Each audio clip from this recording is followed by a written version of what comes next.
ಎಲ್ರಿಗೂ ನಮಸ್ಕಾರ. ವರಮಹಾಲಕ್ಷ್ಮಿ ಹಬ್ಬದ ಶುಭಾಶಯಗಳು. ಸ್ಪರ್ಧಾಯುಗ ಯೂಟ್ಯೂಬ್ ಚಾನಲ್ಗೆ ಸ್ವಾಗತವನ್ನು ಕೋರ್ತಾ, ನಾನು ನನ್ನ ಹಿಂದಿನ ವಿಡಿಯೋದಲ್ಲಿ ಪಂಚಾಯತ್ ರಾಜ್ ಕಾಯ್ದೆಗಳಿಗೆ ಸಂಬಂಧಿಸಿದಂಥ ಮಾಹಿತಿಯನ್ನು ನಿಮಗೆ ಕೊಡ್ತಾ ಇದ್ದೆ. ಹಾಗಾಗಿ ಈ ಒಂದು ವಿಡಿಯೋದಲ್ಲಿ ಅದರ ಮುಂದುವರಿದ ಭಾಗವಾಗಿ 73ನೇ ತಿದ್ದುಪಡಿ ಮತ್ತು 74ನೇ ತಿದ್ದುಪಡಿಗಳ ಬಗ್ಗೆ ಒಂದಷ್ಟು ಮಾಹಿತಿಗಳನ್ನು ನಿಮಗೆ ಕೊಡೋದಕ್ಕೆ ಬಯಸ್ತೇನೆ.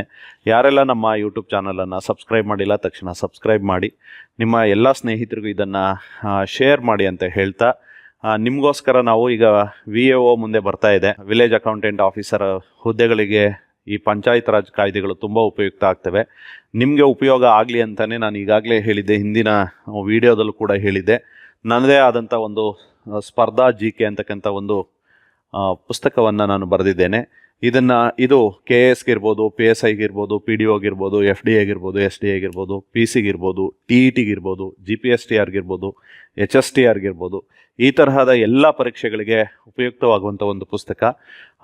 ಹಾಗಾಗಿ ದಯಮಾಡಿ ನೀವೆಲ್ಲರೂ ಈ ಪುಸ್ತಕವನ್ನು ಬೈ ಮಾಡ್ತೀರಾ ಅಂತ ಅಂದ್ಕೊಂಡು ನಾನು ಮುಂದುವರೆದಂತೆ ಈ ಅವಧಿನಲ್ಲಿ 2ನೇ ವಿಡಿಯೋದಲ್ಲಿ ನಾವು ಇವತ್ತು 1992ರಲ್ಲಿ 73ನೇ ಸಂವಿಧಾನ ತಿದ್ದುಪಡಿ ಕಾಯ್ದೆ ಏನು ಬಂತು, ಆ ಕಾಯ್ದೆಯಲ್ಲಿರ್ತಕ್ಕಂಥ ಅಂಶಗಳನ್ನು ನಿಮ್ಮ ಜೊತೆಯಲ್ಲಿ ಡಿಸ್ಕಸ್ ಮಾಡೋದಕ್ಕೆ ನಾನು ಬಂದಿದ್ದೇನೆ. ಮೊದಲನೇದಾಗಿ ನೋಡಿ, 1992ರಲ್ಲಿ 73ನೇ ಸಂವಿಧಾನ ತಿದ್ದುಪಡಿ ಕಾಯ್ದೆಯನ್ನು ಡಿಸೆಂಬರ್ 1992ರಲ್ಲಿ ಸಂಸತ್ತಿನಲ್ಲಿ ಅದನ್ನು ಪರಿಚಯಿಸಲಾಯಿತು. ಈ ಕಾಯ್ದೆ ಜಾರಿಗೆ ಬಂದಿದ್ದು ಏಪ್ರಿಲ್ 24, 1993ರಲ್ಲಿ. ಹಾಗಾಗಿ ಏಪ್ರಿಲ್ 24 ನಾವು ಪ್ರತಿ ವರ್ಷ ನ್ಯಾಷನಲ್ ಪಂಚಾಯತ್ ರಾಜ್ ಡೇ ಅಂತ ಹೇಳಿ ಸೆಲೆಬ್ರೇಟ್ ಮಾಡ್ತೀವಿ. ನಿಮ್ಗೆಲ್ರಿಗೂ ಗೊತ್ತಿರಬಹುದು. 1992ರಲ್ಲಿ 73ನೇ ಸಂವಿಧಾನ ತಿದ್ದುಪಡಿ ಮಸೂದೆಯನ್ನು ಏನು ಸರ್ಕಾರ ಸಂಸತ್ತಿನಲ್ಲಿ ಮಂಡಿಸುತ್ತೆ, ಆ ಮಸೂದೆಗೆ ಏಪ್ರಿಲ್ 24, 1993ರಲ್ಲಿ ಸಂಸತ್ತಿನ ಅನುಮೋದನೆ ಸಿಕ್ಕಿ ಆ ಕಾಯ್ದೆಯನ್ನು ಜಾರಿಗೊಳಿಸ್ತಾರೆ. ಹಾಗಾಗಿ ನಾವು ಪ್ರತಿ ವರ್ಷ ಏಪ್ರಿಲ್ 24 ರಾಷ್ಟ್ರೀಯ ಪಂಚಾಯತ್ ರಾಜ್ ದಿನ ಅಂತ ಹೇಳಿ ಆಚರಿಸ್ತೇವೆ.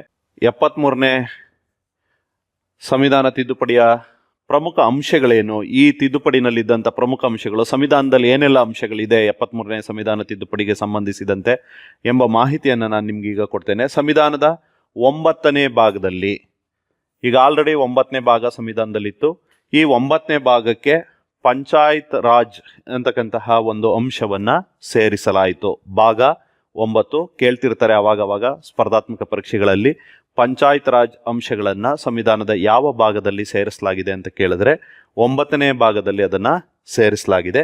ಮತ್ತು ಯಾವ ವಿಧಿಗಳಲ್ಲಿ ಪಂಚಾಯತ್ ರಾಜ್ಗೆ ಸಂಬಂಧಿಸಿದಂಥ ಮಾಹಿತಿಗಳು ಸಿಗ್ತವೆ ಅನ್ನೋದನ್ನು ನೋಡಿದ್ರೆ 243ನೇ ವಿಧಿಯಿಂದ 243O ವಿಧಿಯವರೆಗೆ ನಮಗೆ ಮಾಹಿತಿ ಸಿಗುತ್ತೆ. ಸುಮಾರು 16 ವಿಧಿಗಳಲ್ಲಿ ಪಂಚಾಯತ್ ರಾಜ್ಗೆ ಸಂಬಂಧಿಸಿದಂಥ ಮಾಹಿತಿಗಳನ್ನು ನಾವು ಕಾಣಬಹುದು.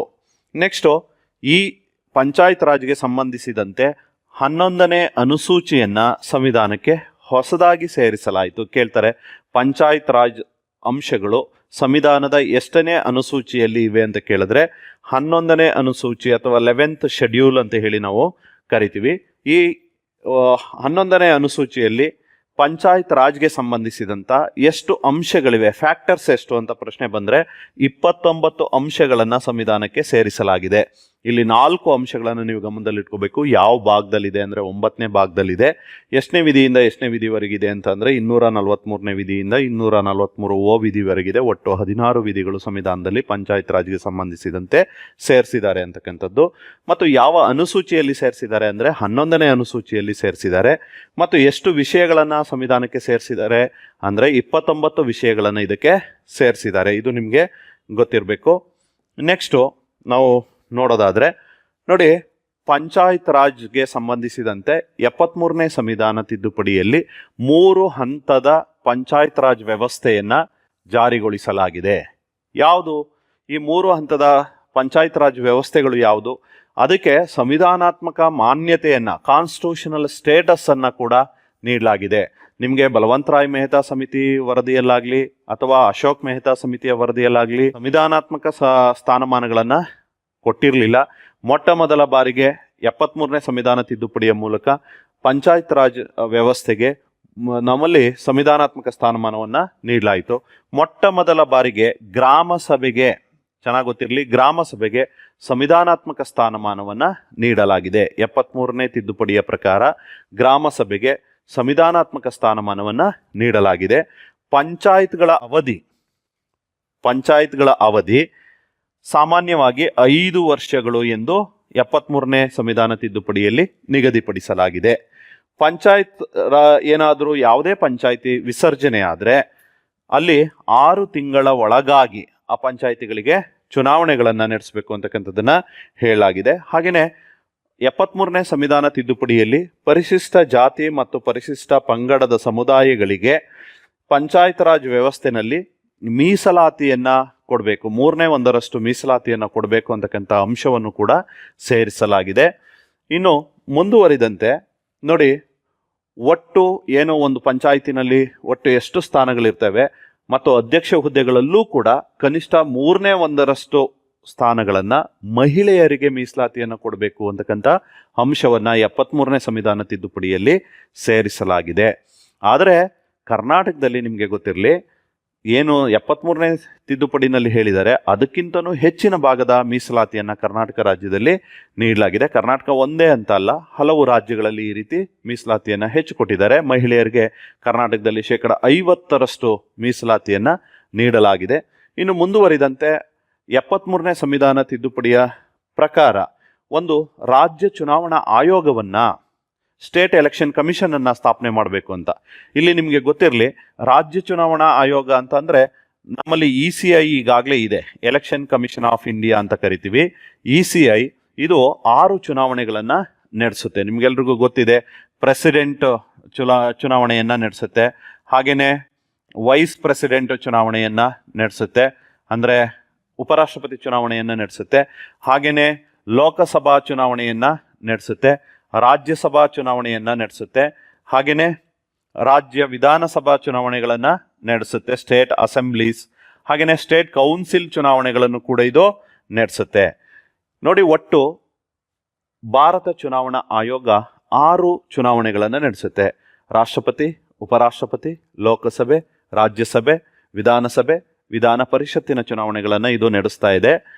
ಇದ್ರ ಜೊತೆಗೆ ಏನು ಸ್ಟೇಟ್ ಎಲೆಕ್ಷನ್ ಕಮಿಷನ್ ಅನ್ನ ಸ್ಥಾಪನೆ ಮಾಡಿದ್ದಾರೆ 73ನೇ ಸಂವಿಧಾನ ತಿದ್ದುಪಡಿ ಮೂಲಕ, ಇದು ಕೂಡ 6 ಚುನಾವಣೆಗಳನ್ನು ನಡೆಸುತ್ತೆ. ನಿಮ್ಗೆಲ್ರಿಗೂ ಗೊತ್ತಿರೋ ಹಾಗೆ ಗ್ರಾಮೀಣ ಸ್ಥಳೀಯ ಸರ್ಕಾರದ ಸಂಸ್ಥೆಗಳಾದಂಥ ವಿಲೇಜ್ ಪಂಚಾಯತ್ಗೆ ಚುನಾವಣೆಗಳನ್ನು ನಡೆಸುತ್ತೆ. ಹಾಗೆಯೇ ಅಂದರೆ ಗ್ರಾಮ ಪಂಚಾಯತಿಗೆ. ಎರಡನೇದು ಬಂದು TP ಅಂದರೆ ತಾಲೂಕು ಪಂಚಾಯತಿಗಳಿಗೆ ಚುನಾವಣೆಗಳನ್ನು ನಡೆಸುತ್ತೆ ಸ್ಟೇಟ್ ಎಲೆಕ್ಷನ್ ಕಮಿಷನ್.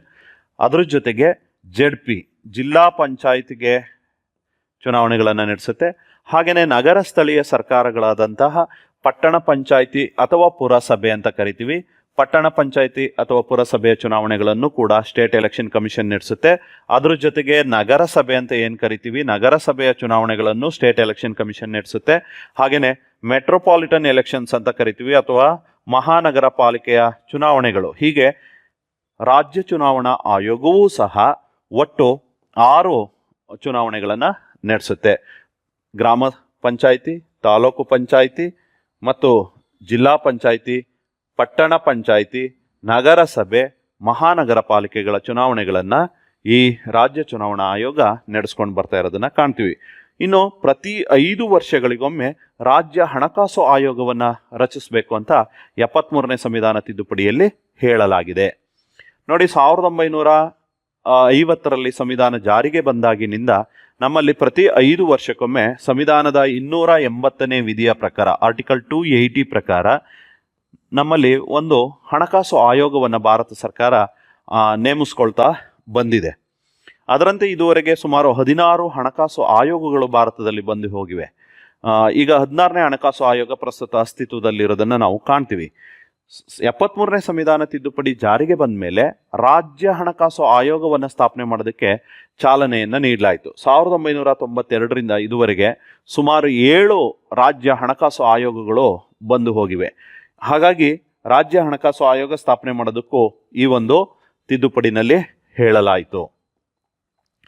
ನೆಕ್ಸ್ಟ್ ಮುಂದುವರೆದು ಮಾತಾಡೋದಾದರೆ 73ನೇ ಸಂವಿಧಾನ ತಿದ್ದುಪಡಿ ಕಾಯ್ದೆ ಭಾರತದ ಯಾವುದೆಲ್ಲ ಪ್ರದೇಶಗಳಿಗೆ ಅನ್ವಯ ಆಗುತ್ತೆ ಅಂದರೆ 28 ರಾಜ್ಯಗಳು ಮತ್ತು 8 ಕೇಂದ್ರಾಡಳಿತ ಪ್ರದೇಶಗಳಲ್ಲಿ ಕೆಲವು ಪ್ರದೇಶಗಳಿಗೆ ಈ 73ನೇ ಸಂವಿಧಾನ ತಿದ್ದುಪಡಿ ಅನ್ವಯ ಆಗಲ್ಲ.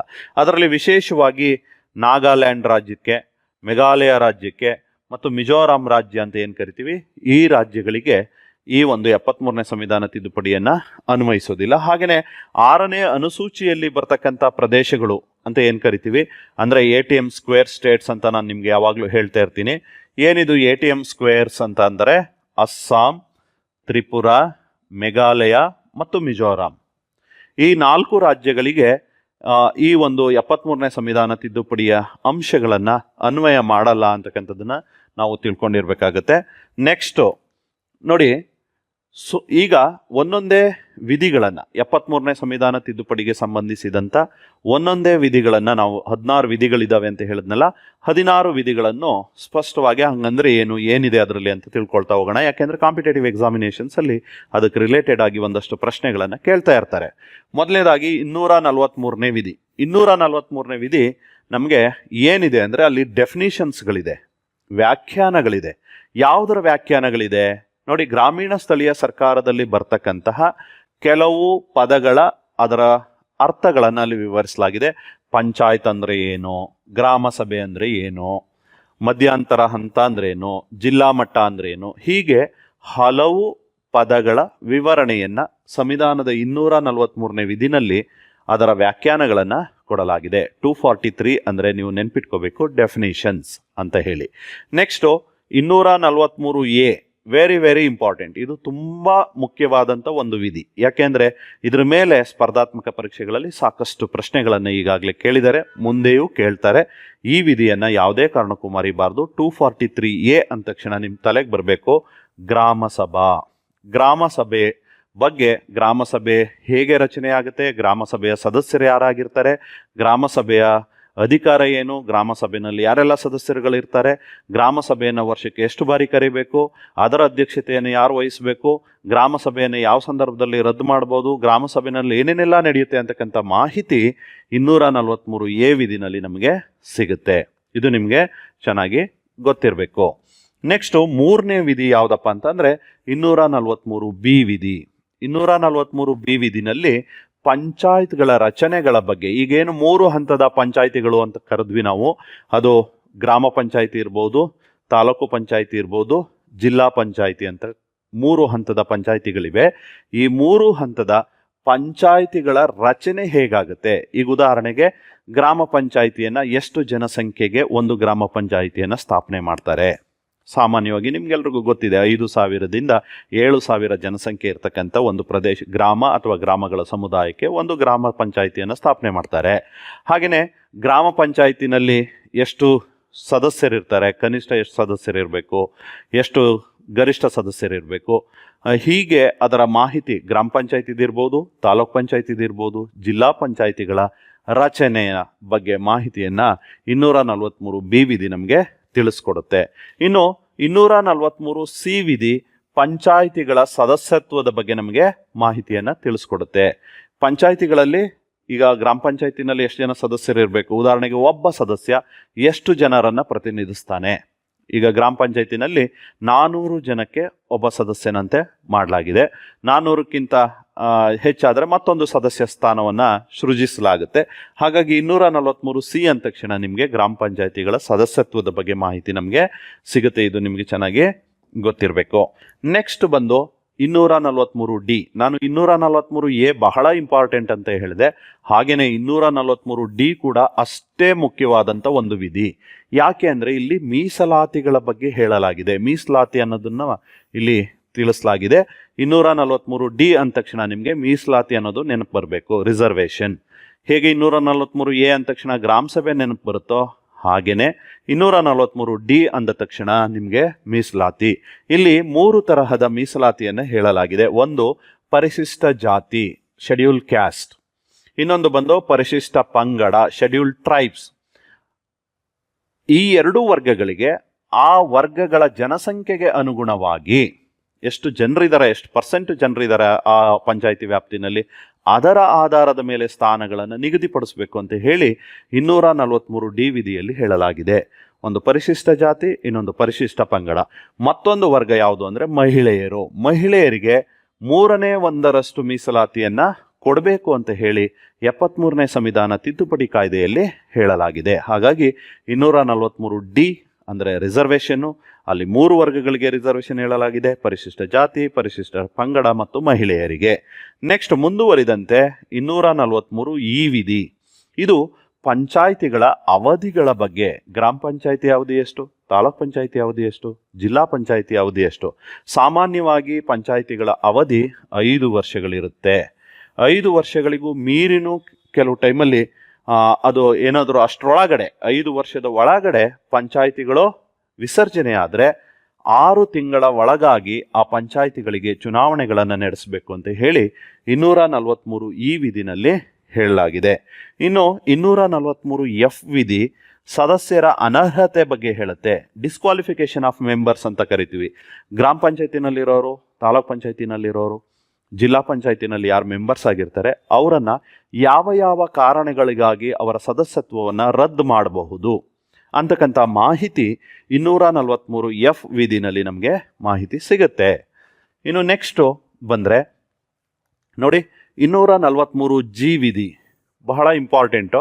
ಯಾಕೆ ಅಂದರೆ ಪಂಚಾಯತ್ಗಳಿದಾವಲ್ಲ, ಗ್ರಾಮೀಣ ಸ್ಥಳೀಯ ಸರ್ಕಾರಗಳಲ್ಲಿ ಪಂಚಾಯತ್ಗಳಂತ ಏನು ಕರಿತೀವಿ, ಇವುಗಳ ಅಧಿಕಾರ ಮತ್ತು ಜವಾಬ್ದಾರಿಗಳನ್ನು ವಿವರಿಸ್ತಕ್ಕಂಥ ವಿಧಿ ಯಾವುದಪ್ಪ ಅಂದರೆ 243 ಜಿ ವಿಧಿನಲ್ಲಿ ಹೇಳಲಾಗಿದೆ. ಪಂಚಾಯತ್ಗಳಿಗೆ ಸಾಮಾನ್ಯವಾಗಿ 2 ರೀತಿಯ ಕೆಲಸಗಳನ್ನು ಮಾಡಬೇಕಾಗುತ್ತೆ ಪಂಚಾಯತಿಗಳು. ಒಂದನ್ನು ನಾವು ಕಡ್ಡಾಯ ಕಾರ್ಯಗಳು, ಕಂಪಲ್ಸರಿ ಮಾಡಲೇಬೇಕಾದಂಥವು. ಮತ್ತೊಂದನ್ನು ಜನರಲ್ ಡ್ಯೂಟೀಸ್ ಅಂತ ಕರಿತೀವಿ, ಅಂದರೆ ಸಾಮಾನ್ಯ ಕಾರ್ಯಗಳು. ಈ 2 ಪ್ರಕಾರದ ಕಾರ್ಯಗಳನ್ನು ಮಾಡಬೇಕು ಅನ್ನೋದನ್ನು ಯಾವ ವಿಧಿಯಲ್ಲಿ ಹೇಳಲಾಗಿದೆ ಅಂತ ಅಂದರೆ 243 ಜಿ ವಿಧಿನಲ್ಲಿ ಪಂಚಾಯಿತಿಗಳು ಕಡ್ಡಾಯ ಕಾರ್ಯಗಳು ಮತ್ತು ಸಾಮಾನ್ಯ ಕಾರ್ಯಗಳು ಅಂತಕ್ಕಂಥ 2 ಪ್ರಕಾರದ ಕಾರ್ಯಗಳನ್ನು ಮಾಡಬೇಕು ಅನ್ನೋದನ್ನು ತಿಳಿಸಲಾಗಿದೆ. ಇನ್ನು 243 ಹೆಚ್ ವಿಧಿನಲ್ಲಿ ತೆರಿಗೆ ಮತ್ತು ಹಣಕಾಸಿನ ಅಧಿಕಾರಗಳ ಬಗ್ಗೆ ಮಾಹಿತಿ ಸಿಗುತ್ತೆ. ಅಂದರೆ ಪಂಚಾಯಿತಿಗಳು ಯಾವ್ಯಾವ ತೆರಿಗೆಗಳನ್ನು ವಿಧಿಸ್ಬೋದು, ಅದು ಮನೆ ಕಂದಾಯ ಇರ್ಬೋದು, ಅಥವಾ ಆಸ್ತಿ ಕಂದಾಯ ಇರ್ಬೋದು, ಅಥವಾ ನಾವು ಕುಡಿಯೋ ನೀರಿನ ಮೇಲೆ ವಿಧಿಸ್ತಕ್ಕಂಥ ಕಂದಾಯ ಇರ್ಬೋದು. ಈ ಥರ ಅನೇಕ ರೀತಿಯ ತೆರಿಗೆಗಳನ್ನು ವಿಧಿಸ್ತಕ್ಕಂಥದ್ದು. ಮತ್ತು ಅವ್ರಿಗೆ ಇರ್ತಕ್ಕಂಥ ಹಣಕಾಸಿನ ಅಧಿಕಾರ ಎಲ್ಲೆಲ್ಲಿಂದ ಅವ್ರಿಗೆ ಸೋರ್ಸಸ್, ಈಗ ಉದಾಹರಣೆಗೆ ಕೇಂದ್ರ ಸರ್ಕಾರದಿಂದ ಅನುದಾನ ಬರುತ್ತೆ, ರಾಜ್ಯ ಸರ್ಕಾರಗಳಿಂದ ಅನುದಾನ ಬರುತ್ತೆ. ಹಾಗೆಯೇ ಅವ್ರಿಗೆ ಅವರೇ ಸ್ಥಳೀಯವಾಗಿ ಒಂದಷ್ಟು ಈಗ ಕೆರೆಗಳನ್ನು ಹರಾಜಾಕ್ತಾರೆ, ರಸ್ತೆ ಬದಿಗಳಲ್ಲಿ ಇರ್ತಕ್ಕಂಥ ಮರಗಳನ್ನು ಹರಾಜಾಕ್ತಾರೆ, ಅಂಗಡಿ ಮಳಿಗೆಗಳು ಅಥವಾ ಸಂಕೀರ್ಣಗಳು ಅಂತ ಏನು ಕರಿತೀವಿ, ವಾಣಿಜ್ಯ ಸಂಕೀರ್ಣಗಳನ್ನು ಹರಾಜಾಕಿ ಅದರಿಂದ ಬರ್ತಕ್ಕಂಥ ಆದಾಯವನ್ನು ತೆಗೆದುಕೊಳ್ತಾರೆ. ಈ ತರಹ ಏನೆಲ್ಲ ಈಗ ಸಂತೆಗಳನ್ನು ನಡೆಸಿದಾಗ ಅಲ್ಲಿ ಏನು ಟ್ಯಾಕ್ಸನ್ನು ಕಲೆಕ್ಟ್ ಮಾಡ್ತಾರೆ. ಹಾಗೆಯೇ ನಾವು ಜಾತ್ರೆಗಳನ್ನು ನಡೆಸಿದಾಗ ಅಲ್ಲಿ ಕೂಡ ತೆರಿಗೆಯನ್ನು ಕಲೆಕ್ಟ್ ಮಾಡ್ತಿರ್ತಾರೆ. ಇದೆಲ್ಲವೂ ಕೂಡ ಪಂಚಾಯಿತಿಗಳ ಹಣಕಾಸಿನ ಮೂಲಗಳು ಅಂತ ಕರಿತೀವಿ. ಇದ್ರ ಬಗ್ಗೆ ಮಾಹಿತಿ ಎಲ್ಲಿದೆ ಅಂತ ನೋಡಿದ್ರೆ ಸಂವಿಧಾನದ 243 ಹೆಚ್ ವಿಧಿನಲ್ಲಿ ಇದನ್ನು ಸ್ಪಷ್ಟವಾಗಿ ವಿವರಿಸಲಾಗಿದೆ. ಇನ್ನು ಬಹಳ ಇಂಪಾರ್ಟೆಂಟ್ ಆದಂಥ ಮತ್ತೊಂದು ವಿಧಿ, ನಾನು ಆವಾಗಲೇ ಹೇಳಿದೆ 243 ಎ ಗ್ರಾಮಸಭೆ, 243 ಡಿ ರಿಸರ್ವೇಷನ್ನು. ಅದು ಬಿಟ್ಟರೆ ತುಂಬ ಇಂಪಾರ್ಟೆಂಟ್ ಆದಂಥ ಮತ್ತೊಂದು ವಿಧಿ ಯಾವುದು ಅಂದರೆ 243 ಐ ವಿಧಿ. ಇದರಲ್ಲಿ ರಾಜ್ಯ ಹಣಕಾಸು ಆಯೋಗದ ಬಗ್ಗೆ ನಮಗೆ ಮಾಹಿತಿ ಸಿಗುತ್ತೆ.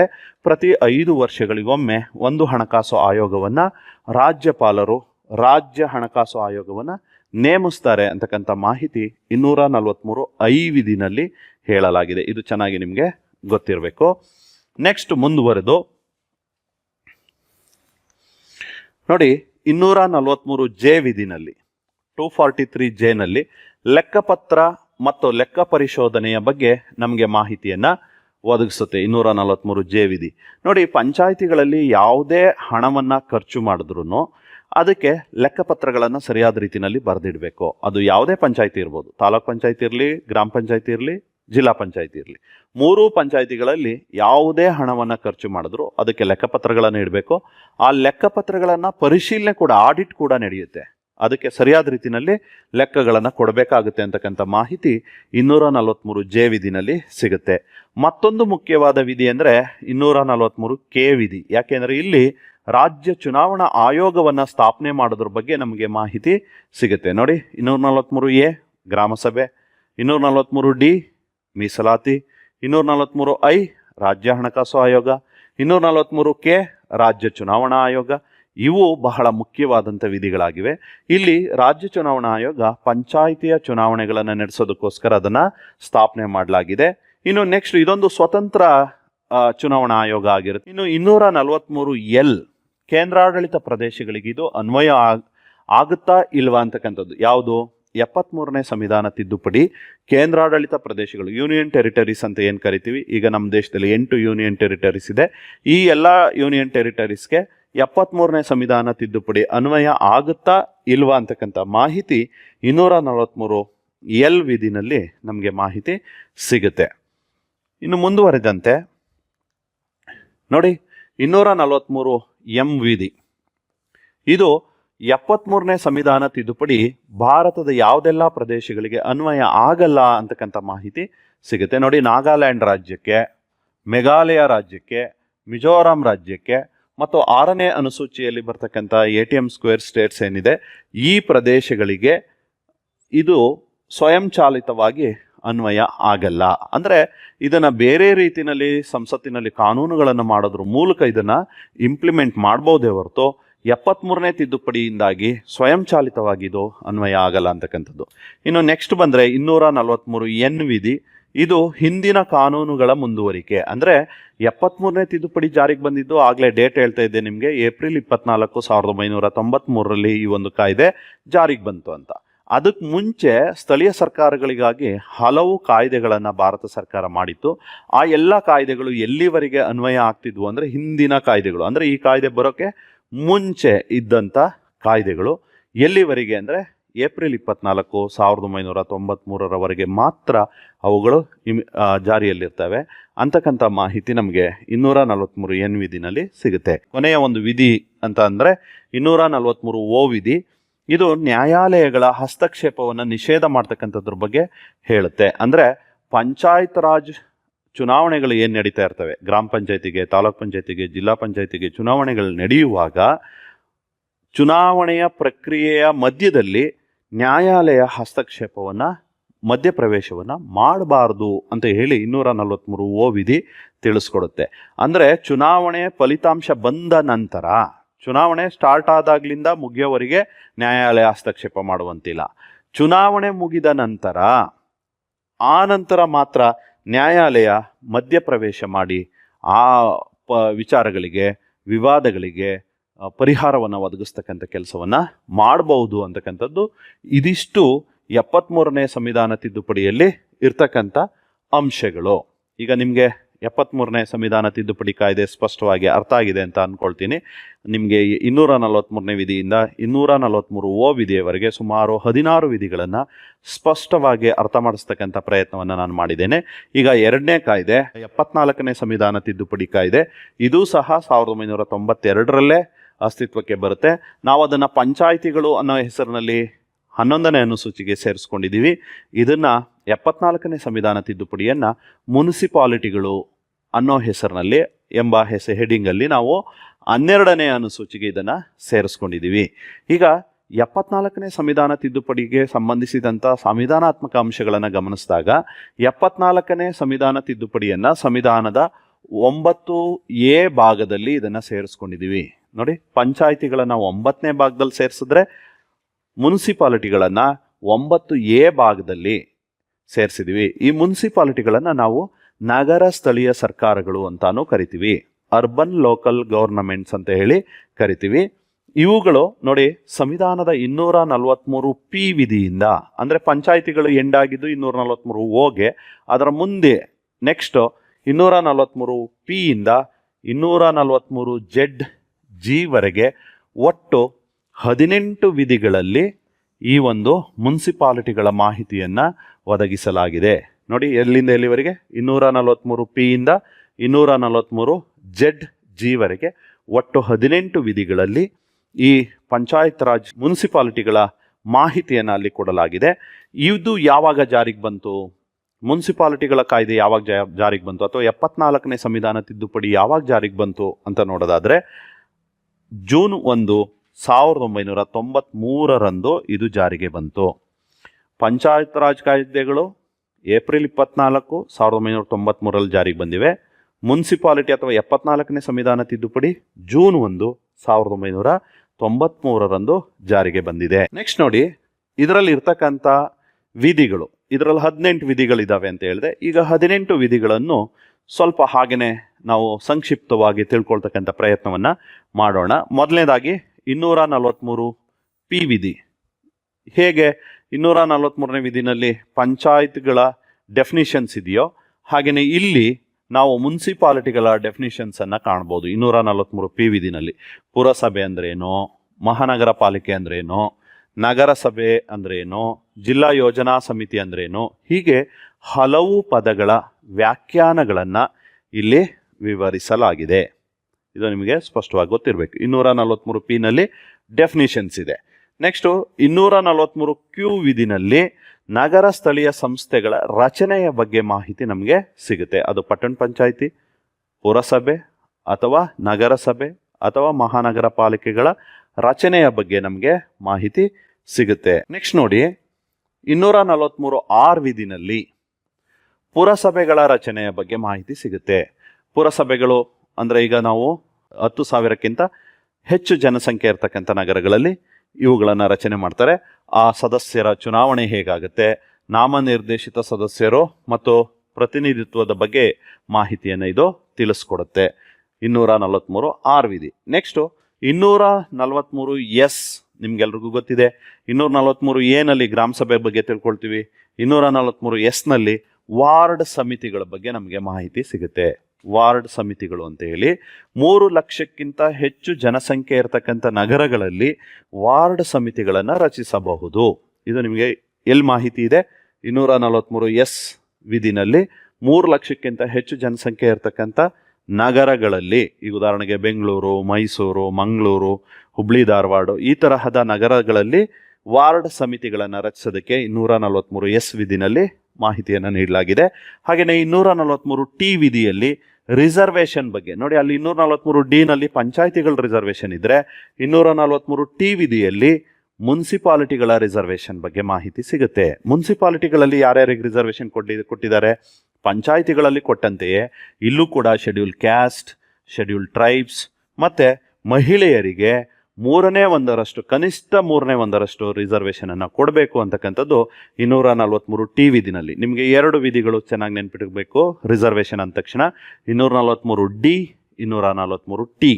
243 ಡಿ ನಲ್ಲಿ ಪಂಚಾಯಿತಿಗಳ ರಿಸರ್ವೇಷನ್ನು, 243 ಟಿ ನಲ್ಲಿ ಮುನ್ಸಿಪಾಲಿಟಿಗಳ ರಿಸರ್ವೇಷನ್ ಬಗ್ಗೆ ಮಾಹಿತಿ ಸಿಗುತ್ತೆ. 3 ವರ್ಗಗಳಿಗೆ ರಿಸರ್ವೇಷನ್ ಇದೆ: schedule caste, schedule tribes and women. ಇದು ನಿಮಗೆ ಚೆನ್ನಾಗಿ ಗೊತ್ತಿರಬೇಕು. ನೆಕ್ಸ್ಟ್ ನೋಡಿ 243 ಯು ವಿಧಿಯಲ್ಲಿ ಮುನ್ಸಿಪಾಲಿಟಿಗಳ ಅವಧಿಯ ಬಗ್ಗೆ ಮಾಹಿತಿ ನಮಗೆ ಸಿಗುತ್ತೆ.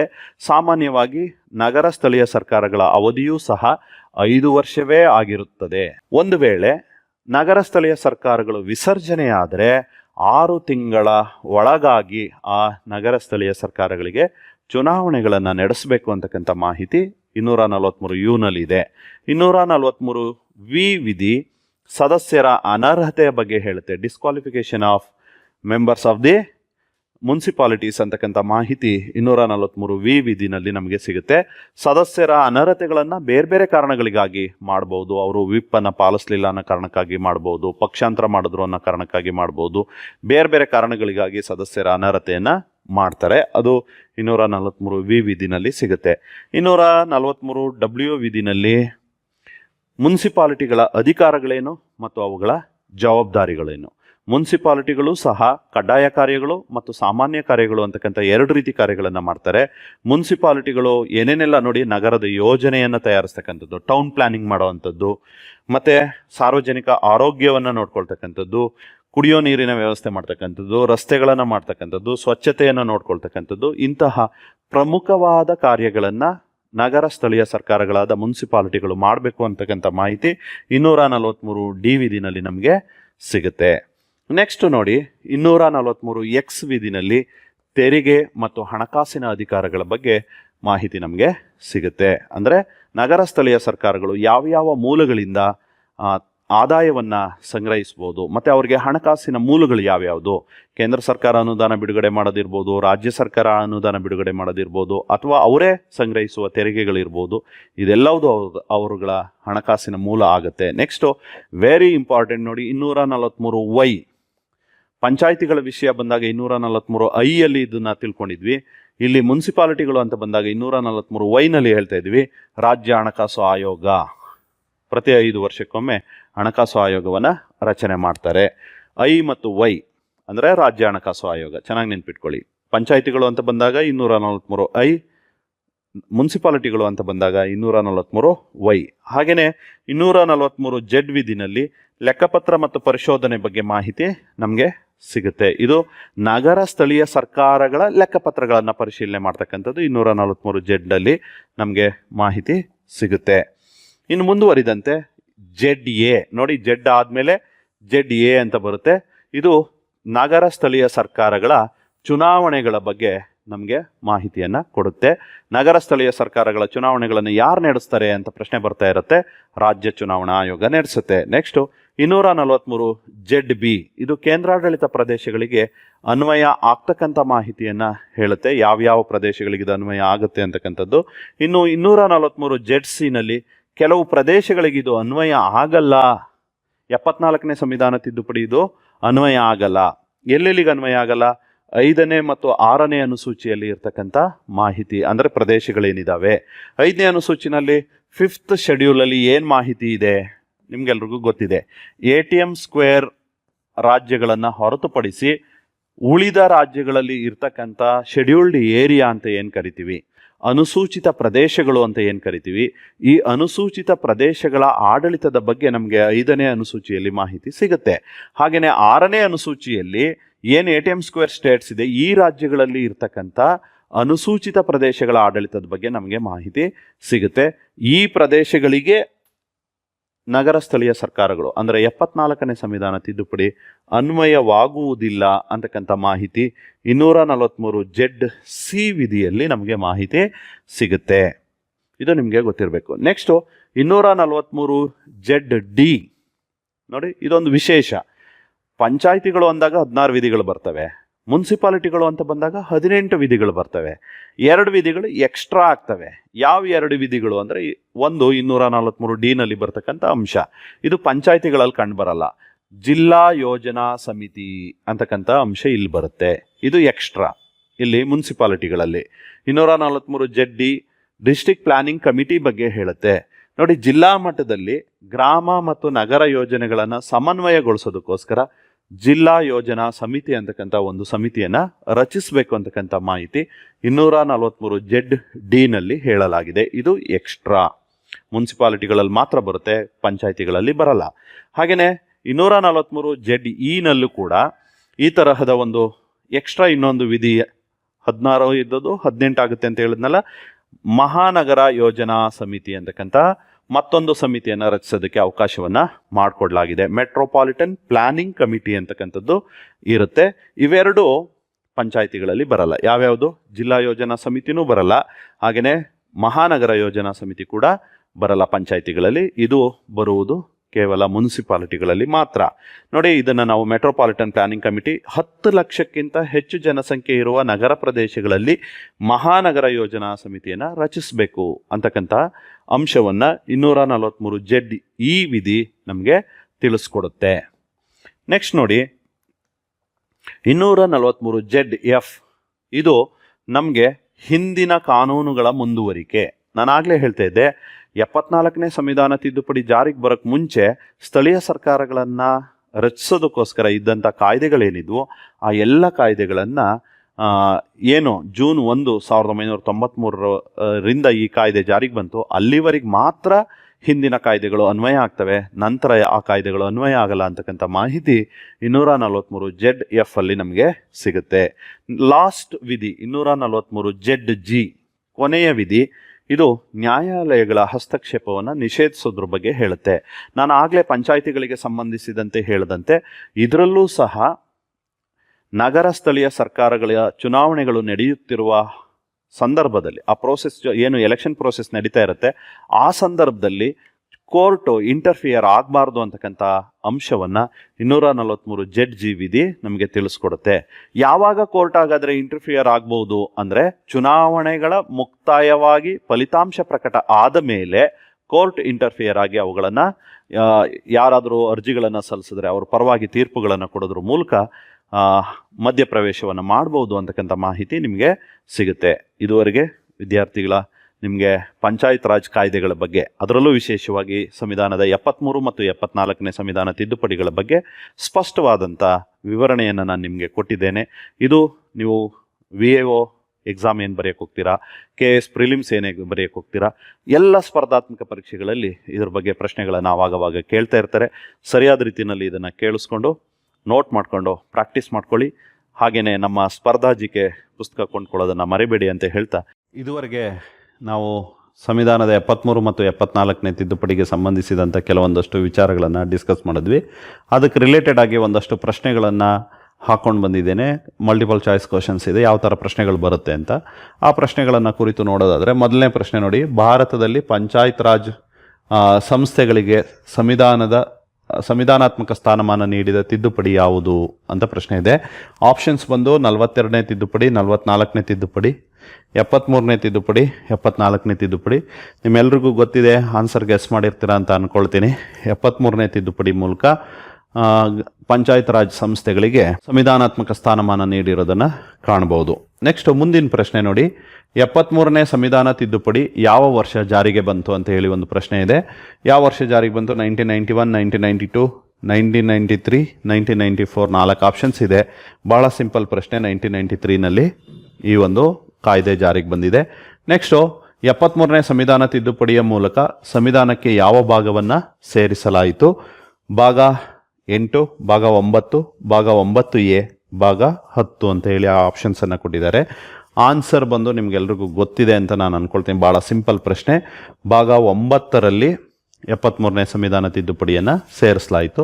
ನೆಕ್ಸ್ಟ್ ಮುಂದಿನ ಪ್ರಶ್ನೆ, ಸಂವಿಧಾನದ ಭಾಗ 9 ಯಾವ ಅನುಚ್ಛೇದಗಳಿಂದ ಕೂಡಿದೆ? ಅಂದರೆ 9ನೇ ಭಾಗದಲ್ಲಿ ಯಾವ ವಿಧಿಗಳನ್ನು ಸೇರಿಸಲಾಗಿದೆ? 240ರಿಂದ 250ನೇ ವಿಧಿ, 243ರಿಂದ 243 ವಿಧಿ, ಹಾಗೆಯೇ 243P ಇಂದ 243 ZG, 244ರಿಂದ 256 ಅಂತ ಆಪ್ಷನ್ ಕೊಟ್ಟಿದ್ದಾರೆ.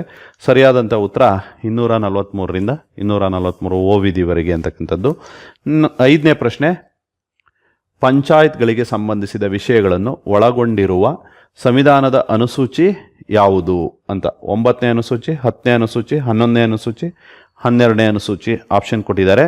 ನಿಮ್ಗೆಲ್ರಿಗೂ ಗೊತ್ತಿರಲಿ ಯಾವ ಅನುಸೂಚಿಯಲ್ಲಿ ನಾವು ಪಂಚಾಯತ್ ರಾಜ್ ವ್ಯವಸ್ಥೆಯನ್ನು ಕಾಣ್ತೀವಿ ಅಂದರೆ, ಈಗ ಉದಾಹರಣೆಗೆ 9ನೇ ಅನುಸೂಚಿ ಯಾವುದ್ರ ಬಗ್ಗೆ ಇದೆ? ಭೂ ಸುಧಾರಣೆ ಬಗ್ಗೆ ಮಾಹಿತಿ ಇದೆ, ನಿಮ್ಗೆಲ್ರಿಗೂ ಗೊತ್ತಿದೆ.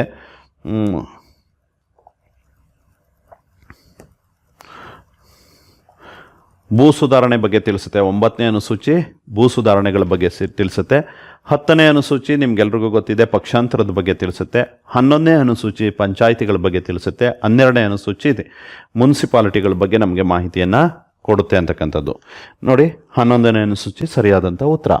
6ನೇ ಪ್ರಶ್ನೆ, 11ನೇ ಅನುಸೂಚಿಯಲ್ಲಿ ಎಷ್ಟು ವಿಷಯಗಳಿವೆ? ನೋಡಿ, 18, 22, 29, 30 ಅಂತ ಹೇಳಿ ಹಾಕಿದ್ದೀವಿ. ಈಗಾಗಲೇ ನಾನು ಹೇಳಿರುವಂತೆ 29 ವಿಷಯಗಳು ಬರ್ತವೆ 11ನೇ ಅನುಸೂಚಿಯಲ್ಲಿ. ನೆಕ್ಸ್ಟು, ಕರ್ನಾಟಕದಲ್ಲಿ ಪ್ರಸ್ತುತ ಪಂಚಾಯತ್ ರಾಜ್ ವ್ಯವಸ್ಥೆಯ ಮೂಲ ಕಾನೂನು ಯಾವುದು ಅಂತ ಹೇಳಿ. ಆಪ್ಷನ್ ಬಂದು ಕರ್ನಾಟಕ ಗ್ರಾಮ ಪಂಚಾಯತ್ ಕಾಯ್ದೆ 1964, ಕರ್ನಾಟಕ ಪಂಚಾಯತ್ ರಾಜ್ ಕಾಯ್ದೆ 1993, ಕರ್ನಾಟಕ ಸ್ಥಳೀಯ ಸಂಸ್ಥೆಗಳ ಕಾಯ್ದೆ 1995, ಕರ್ನಾಟಕ ಗ್ರಾಮೀಣ ಅಭಿವೃದ್ಧಿ ಕಾಯ್ದೆ 1993. ಈಗ ಸರಿಯಾದಂಥ ಉತ್ತರ ಕರ್ನಾಟಕ ಪಂಚಾಯತ್ ರಾಜ್ ಕಾಯ್ದೆ 1993 ಅಂತಕ್ಕಂಥದ್ದು. ನೆಕ್ಸ್ಟು 8ನೇ ಪ್ರಶ್ನೆ ನೋಡಿ, ಗ್ರಾಮ ಸಭೆಯ ಸದಸ್ಯರು ಯಾರಾಗಿರ್ತಾರೆ ಅಂತಕ್ಕಂಥದ್ದು. ಗ್ರಾಮ ಸಭೆಯ ಸದಸ್ಯರು ಗ್ರಾಮ ಪಂಚಾಯತ್ನ ಸದಸ್ಯರು ಮಾತ್ರ ಆಗಿರ್ತಾರೆ, ಅಥವಾ ಗ್ರಾಮದಲ್ಲಿರುವ ಸರ್ಕಾರಿ ನೌಕರರು, ಅಥವಾ ಗ್ರಾಮ ಪಂಚಾಯತ್ ವ್ಯಾಪ್ತಿಯ ಮತದಾರರ ಪಟ್ಟಿಯಲ್ಲಿ ನೋಂದಾಯಿತ ವ್ಯಕ್ತಿಗಳು, ಮತ್ತು ಗ್ರಾಮ ಪಂಚಾಯತ್ ಅಧ್ಯಕ್ಷರು ಮತ್ತು ಉಪಾಧ್ಯಕ್ಷರು ಅಂತಕ್ಕಂಥ ಆಪ್ಷನ್ಸನ್ನು ಕೊಟ್ಟಿದ್ದಾರೆ. ಗ್ರಾಮ ಸಭೆಯ ಸದಸ್ಯರು ಗ್ರಾಮದಲ್ಲಿರುವ ಎಲ್ಲ ನೋಂದಾಯಿತ ಮತದಾರರು ಗ್ರಾಮ ಸಭೆಯ ಸದಸ್ಯರಾಗಿರ್ತಾರೆ. ಇದು ನಿಮಗೆ ಕರೆಕ್ಟಾಗಿ ಗೊತ್ತಿರಬೇಕು. ನೆಕ್ಸ್ಟ್ 9ನೇ ಪ್ರಶ್ನೆ, ಪಂಚಾಯತ್ ರಾಜ್ ಸಂಸ್ಥೆಗಳ ಚುನಾವಣೆಗಳನ್ನು ನಡೆಸುವ ಜವಾಬ್ದಾರಿ ಯಾರ್ದಾಗಿರುತ್ತೆ ಅಂತೇಳಿ ಆಪ್ಷನ್ಸ್ ಕೊಟ್ಟಿದ್ದಾರೆ. ಕೇಂದ್ರ ಚುನಾವಣಾ ಆಯೋಗ, ರಾಜ್ಯ ಚುನಾವಣಾ ಆಯೋಗ, ಜಿಲ್ಲಾಧಿಕಾರಿ, ರಾಜ್ಯ ಸರ್ಕಾರ. ಆನ್ಸರ್ ಬಂದು ರಾಜ್ಯ ಚುನಾವಣಾ ಆಯೋಗ ಇದರದ್ದು ಜವಾಬ್ದಾರಿಯನ್ನು ಹೊಂದಿರುತ್ತೆ. ನೆಕ್ಸ್ಟು, ರಾಜ್ಯ ಚುನಾವಣಾ ಆಯೋಗಕ್ಕೆ ಸಂಬಂಧಿಸಿದ ಸಂವಿಧಾನದ ಅನುಚ್ಛೇದ ಯಾವುದು ಅಂತ ನೋಡಿದ್ರೆ 243I, 243K, 243G, 243D ಆಪ್ಷನ್ಸನ್ನು ಕೊಡಲಾಗಿದೆ. ಆನ್ಸರ್ ಬಂದು 243K ವಿಧಿ. ಇದು ರಾಜ್ಯ ಚುನಾವಣಾ ಆಯೋಗದ ಬಗ್ಗೆ ಮಾಹಿತಿಯನ್ನು ಕೊಡುತ್ತೆ. ರಾಜ್ಯ ಹಣಕಾಸು ಆಯೋಗಕ್ಕೆ ಸಂಬಂಧಿಸಿದ ಅನುಚ್ಛೇದ ಯಾವುದು ಅಂದರೆ ಇಲ್ಲಿ ಆಪ್ಷನ್ಸ್ 4 ಇದೆ. ನಿಮಗೆ ಗೊತ್ತಿರೋ ಹಾಗೆ ಆನ್ಸರ್ ಬಂದು 243 ಐ ವಿಧಿ. ಮುಂದುವರೆದಂತೆ ರಾಜ್ಯ ಹಣಕಾಸು ಆಯೋಗವನ್ನು ಸಾಮಾನ್ಯವಾಗಿ ಎಷ್ಟು ವರ್ಷಗಳಿಗೊಮ್ಮೆ ರಚಿಸ್ತಾರೆ ಅಂದರೆ 3, 4, 5, 6 ವರ್ಷಗಳು ಅಂತ ಆಪ್ಷನ್ಸ್ ಕೊಟ್ಟಿದ್ದಾರೆ. ಸರಿಯಾದಂಥ ಉತ್ತರ 5 ವರ್ಷಗಳಿಗೊಮ್ಮೆ ರಾಜ್ಯ ಹಣಕಾಸು ಆಯೋಗವನ್ನು ರಚಿಸಲಾಗುತ್ತೆ. ಮುಂದಿನ ಪ್ರಶ್ನೆ, ಪಂಚಾಯತ್ ರಾಜ್ ವಿಸರ್ಜನೆ ಆದರೆ ಚುನಾವಣೆ ಸಾಮಾನ್ಯವಾಗಿ ಎಷ್ಟು ಅವಧಿಯ ಒಳಗಾಗಿ ನಡಿಬೇಕು ಅಂತ ಹೇಳಿ ಕ್ವಶನ್ಸ್ ಇದೆ. 3 ತಿಂಗಳು, 6 ತಿಂಗಳು, 1 ವರ್ಷ, 3 ವರ್ಷ ಅಂತ ಕೊಟ್ಟಿದ್ದಾರೆ. ಆನ್ಸರ್ ಬಂದು ನೋಡಿ 6 ತಿಂಗಳ ಒಳಗಾಗಿ ಚುನಾವಣೆಗಳನ್ನು ನಡೆಸಬೇಕು. ನೆಕ್ಸ್ಟು, ಪಂಚಾಯತ್ ಸದಸ್ಯನಾಗಲು ಕನಿಷ್ಠ ವಯಸ್ಸು ಎಷ್ಟು? ನೋಡಿ, ಇದು ಇದ್ರ ಬಗ್ಗೆ ಒಂದೊಂದು ಕ್ವಶನ್ಸು ಕೇಳ್ತಾ ಇರ್ತಾರೆ. ಪಂಚಾಯತ್ ಸದಸ್ಯನಾಗೋದಕ್ಕೆ ಕನಿಷ್ಠ ವಯಸ್ಸು ಅಂದರೆ ಪಂಚಾಯತಿ ಚುನಾವಣೆಗಳಿಗೆ ನಿಲ್ಲಬೇಕು ಅಂದರೆ ಕನಿಷ್ಠ ಎಷ್ಟು ವರ್ಷ? ನೋಡಿ, 18 ವರ್ಷ ಅಂದರೆ ನೀವು ಇದು ಮತದಾನ ಮಾಡಲು ಇರತಕ್ಕಂಥ ಕನಿಷ್ಠ ವಯಸ್ಸು. ಇನ್ನು 25 ವರ್ಷ ಲೋಕಸಭೆ ಮತ್ತು ವಿಧಾನಸಭೆಯ ಸದಸ್ಯರಾಗಲಿರ್ತಕ್ಕಂಥ ಕನಿಷ್ಠ ವಯಸ್ಸು. 30 ವರ್ಷ ರಾಜ್ಯಸಭೆ ಮತ್ತು ವಿಧಾನ ಪರಿಷತ್ತಿಗೆ ಸದಸ್ಯರಾಗಲು ಇರಬೇಕಾದ ವಯಸ್ಸು, ಕನಿಷ್ಠ ವಯಸ್ಸು. ಮತ್ತು 35 ವರ್ಷ ಅಂದರೆ ನಿಮ್ಗೆಲ್ರಿಗೂ ಗೊತ್ತಿದೆ, ರಾಷ್ಟ್ರಪತಿ, ಉಪರಾಷ್ಟ್ರಪತಿ ಮತ್ತು ರಾಜ್ಯಪಾಲರಾಗೋದಕ್ಕೆ ಇರಬೇಕಾದಂಥ ಕನಿಷ್ಠ ವಯಸ್ಸು. 21 ವರ್ಷ ಪಂಚಾಯತಿ ಚುನಾವಣೆಗಳಿಗೆ ಅಥವಾ ಮುನ್ಸಿಪಾಲಿಟಿಗಳಿಗೆ ಚುನಾವಣೆಗೆ ನಿಲ್ಲೋದಕ್ಕೆ ಇರಬೇಕಾದ ಕನಿಷ್ಠ ವಯಸ್ಸು. ನೆಕ್ಸ್ಟ್ ಪ್ರಶ್ನೆ, ಪಂಚಾಯತ್ಗಳಲ್ಲಿ ಮಹಿಳೆಯರಿಗೆ ಸಂವಿಧಾನಾತ್ಮಕವಾಗಿ ಕನಿಷ್ಠ ಎಷ್ಟು ಸ್ಥಾನಗಳನ್ನು ಮೀಸಲಿಡಲಾಗಿದೆ? 73ನೇ ಸಂವಿಧಾನ ತಿದ್ದುಪಡಿ ಪ್ರಕಾರ 25%, 30%, 33 1/3 ಅಂತನಾ ಅಥವಾ 50%? ಇಲ್ಲಿ ನೀವು 73ನೇ ತಿದ್ದುಪಡಿ ಅನ್ನೋದನ್ನು ಗಮನದಲ್ಲಿ ಇಟ್ಕೊಂಡಾಗ 33% ಅಥವಾ 1/3 ಅಂತ ಹೇಳಬೇಕು. ಅದೇ ಸರಿಯಾದಂಥ ಉತ್ತರ ಆಗಿರುತ್ತೆ. ಕರ್ನಾಟಕದಲ್ಲಿ ಅಂತ ಬಂದಾಗ 50% ರಿಸರ್ವೇಷನ್ ಅನ್ನು ಕೊಡಲಾಗಿದೆ. ಕರ್ನಾಟಕದಲ್ಲಿ ಪಂಚಾಯತ್ ರಾಜ್ ಸಂಸ್ಥೆಗಳಲ್ಲಿ ಮಹಿಳೆಯರಿಗೆ ಎಷ್ಟು ಮೀಸಲಾತಿಯನ್ನು ನೀಡಲಾಗಿದೆ? ನೋಡಿ, ಅದೇ ಪ್ರಶ್ನೆ. 50% ಮೀಸಲಾತಿಯನ್ನು ಮಹಿಳೆಯರಿಗೆ ಕರ್ನಾಟಕದ ಪಂಚಾಯಿತಿಗಳಲ್ಲಿ ನೀಡಲಾಗಿದೆ. ನೆಕ್ಸ್ಟು, ಪಂಚಾಯತ್ ರಾಜ್ ವ್ಯವಸ್ಥೆಯಲ್ಲಿ ಮೀಸಲಾತಿಗೆ ಸಂಬಂಧಿಸಿದೆ ಪ್ರಮುಖ ಸಂವಿಧಾನದ ಅನುಚ್ಛೇದ ಯಾವುದು? ರಿಸರ್ವೇಷನ್ಗೆ ಸಂಬಂಧಿಸಿದಂಥ ಅನುಚ್ಛೇದ ಯಾವುದು ಅಂತ ನೋಡಿದ್ರೆ 243 ಡಿ ವಿಧಿ ಅನ್ನೋದು ನಿಮಗೆ ಗೊತ್ತಿದೆ. ನೆಕ್ಸ್ಟ್ ಪ್ರಶ್ನೆ, ಪಂಚಾಯತ್ಗಳ ರಚನೆಗೆ ಸಂಬಂಧಿಸಿದ ಅನುಚ್ಛೇದ ಯಾವುದು? ಪಂಚಾಯತ್ಗಳ ರಚನೆ ಅಂತ ಬಂದಾಗ 243 A, B, C, D option ಕೊಟ್ಟಿದ್ದಾರೆ. ಬಿ ಸರಿಯಾದಂಥ ಉತ್ತರ ಆಗಿದೆ. ನೆಕ್ಸ್ಟು, ಗ್ರಾಮ ಸಭೆಗೆ ಸಂಬಂಧಿಸಿದ ಅನುಚ್ಛೇದ ಯಾವುದು ಅಂತಕ್ಕಂಥ ಪ್ರಶ್ನೆ. 243 ಎ, ಬಿ, ಸಿ, ಡಿ ಅಂತ ಬಂದಾಗ ತುಂಬ ಬಾರಿ ಹೇಳಿದ್ದೀನಿ. 243 ಎ ವಿಧಿ ಗ್ರಾಮ ಸಭೆ ಬಗ್ಗೆ ನಮಗೆ ತಿಳಿಸ್ಕೊಡುತ್ತೆ. ನೆಕ್ಸ್ಟು, ಪಂಚಾಯತ್ಗಳ ಅಧಿಕಾರ ಮತ್ತು ಜವಾಬ್ದಾರಿಗಳಿಗೆ ಸಂಬಂಧಿಸಿದ ಅನುಚ್ಛೇದ ಯಾವುದು ಅಂತ ಬಂದಾಗ 243 ಜಿ ವಿಧಿ ನಮಗೆ ಪಂಚಾಯತಿಗಳ ಅಧಿಕಾರ ಮತ್ತು ಜವಾಬ್ದಾರಿಗಳ ಬಗ್ಗೆ ತಿಳಿಸ್ಕೊಡುತ್ತೆ. ಇನ್ನು ಪಂಚಾಯತ್ ರಾಜ್ ಸಂಸ್ಥೆಗಳಿಗೆ ಸಂವಿಧಾನಾತ್ಮಕ ಸ್ಥಾನಮಾನ ನೀಡಲು ಶಿಫಾರಸು ಮಾಡಿದ ಪ್ರಮುಖ ಸಮಿತಿ ಯಾವುದು ಅಂತ ಹೇಳಿ ಪ್ರಶ್ನೆ ಹಾಕೊಂಡ್ರೆ, ಹಾಗೆ ನೋಡಿದ್ರೆ LM ಸಿಂಘ್ವಿ ಸಮಿತಿ ಪಂಚಾಯತ್ ರಾಜ್ ಸಂಸ್ಥೆಗಳಿಗೆ ಸಂವಿಧಾನಾತ್ಮಕ ಸ್ಥಾನಮಾನ ನೀಡೋದ್ರ ಬಗ್ಗೆ ರಿಪೋರ್ಟನ್ನು, ಶಿಫಾರಸನ್ನು ಮಾಡಿತ್ತು ಅಂತಕ್ಕಂಥದ್ದು ಇದು ನಿಮಗೆ ಗೊತ್ತಿರಬೇಕು. ಇನ್ನು ಮುಂದುವರಿದಂತೆ ನನ್ನ ಸ್ಪರ್ಧಾ ಜಿಕೆ ಪುಸ್ತಕದಲ್ಲಿ ಮೊನ್ನೆ ನಡೆದಂಥ ಆಗಸ್ಟ್ 2ನೇ ತಾರೀಕು ನಡೆದಂಥ ಸಿವಿಲ್ ಪೊಲೀಸ್ ಕಾನ್ಸ್ಟೇಬಲ್ ಪರೀಕ್ಷೆನಲ್ಲಿ ಏನೆಲ್ಲ ಪ್ರಶ್ನೆಗಳು ಬಂದಿದ್ವು ಅನ್ನೋದನ್ನು ನಿಮಗೆ ಪ್ರಶ್ನೆ ಅದರ ಜೊತೆಗೆ ಪುಟ ಸಂಖ್ಯೆ ಸಮೇತ ನಾನಿಲ್ಲಿ ಅದರದ್ದು ಸ್ಕ್ರೀನ್ಶಾಟ್ಗಳನ್ನು ಹಾಕಿದ್ದೀನಿ. ನೋಡಿ, ಈ ಕೆಳಗಿನವರಲ್ಲಿ ಯಾರು ಋಗ್ವೇದ ಕಾಲದ ಪ್ರಮುಖ ದೇವತೆ ಅಲ್ಲ ಅಂತ ಹೇಳಿ ಒಂದು ಪ್ರಶ್ನೆ ಕೇಳಿದ್ದು ಹಿಸ್ಟ್ರಿನಲ್ಲಿ. ಅದರಲ್ಲಿ ನಮ್ಮ ಸ್ಪರ್ಧಾ ಜಿಕೆ ಪುಸ್ತಕದಲ್ಲಿ ಅದನ್ನು ನಾನು ಇಲ್ಲಿ ಬರೆದಿದ್ದೀನಿ ನೋಡಿ. ಪ್ರಮುಖ ದೇವರುಗಳು, ಋಗ್ವೇದದ ಕಾಲದಲ್ಲಿ ಇದ್ದಂಥ ಪ್ರಮುಖ ದೇವರುಗಳು ಯಾರ್ಯಾರು ಅನ್ನೋದನ್ನು ಇಲ್ಲಿ ಮಾಹಿತಿಯನ್ನು, ಅಗ್ನಿ, ವರುಣ, ಸೋಮ, ಇದೆಲ್ಲದ್ರ ಬಗ್ಗೆನೂ ಇದೆ. ಇದು ನಿಮಗೆ ಗೊತ್ತಿರಬೇಕು. ಪ್ರಜಾಪತಿ ಅಂತಕ್ಕಂಥದ್ದು ಇರಲಿಲ್ಲ ಅನ್ನೋದನ್ನು ನಮ್ಮ ಪುಸ್ತಕದಲ್ಲಿ ನೋಡಿ ನಾನು ಇದನ್ನು ಮಾರ್ಕ್ ಮಾಡಿ ನಿಮಗೆ ತಿಳಿಸಿದ್ದೀನಿ. ಹಾಗೆಯೇ ಇನ್ನೊಂದು ಪ್ರಶ್ನೆ ಬಂದಿತ್ತು. ಏನು ಪ್ರಶ್ನೆ ಅದು ಅಂತಂದರೆ ನೋಡಿ, ಇವುಗಳನ್ನು ಒಂದು ಕಡೆ ಪಟ್ಟಿ ಕೊಟ್ಟಿದ್ರು, ಉಪಕರಣಗಳನ್ನು ಪಟ್ಟಿ ಕೊಟ್ಟಿದ್ರು, ಅದರ ಯಾವುದನ್ನು ಅಳತೆ ಮಾಡೋದು ಅನ್ನೋದನ್ನು ಇನ್ನೊಂದು ಕಡೆ ಪಟ್ಟಿ ಕೊಟ್ಟಿದ್ರು. ಅದು ನಮ್ಮ ಸಾಮಾನ್ಯ ವಿಜ್ಞಾನ ಭಾಗದಲ್ಲಿ ಅದ್ರ ಬಗ್ಗೆ ನಾನು ಬರೆದಿದ್ದೀನಿ. ಅದು ಕೂಡ ಇಲ್ಲಿ ಮಾಹಿತಿ ಇದೆ.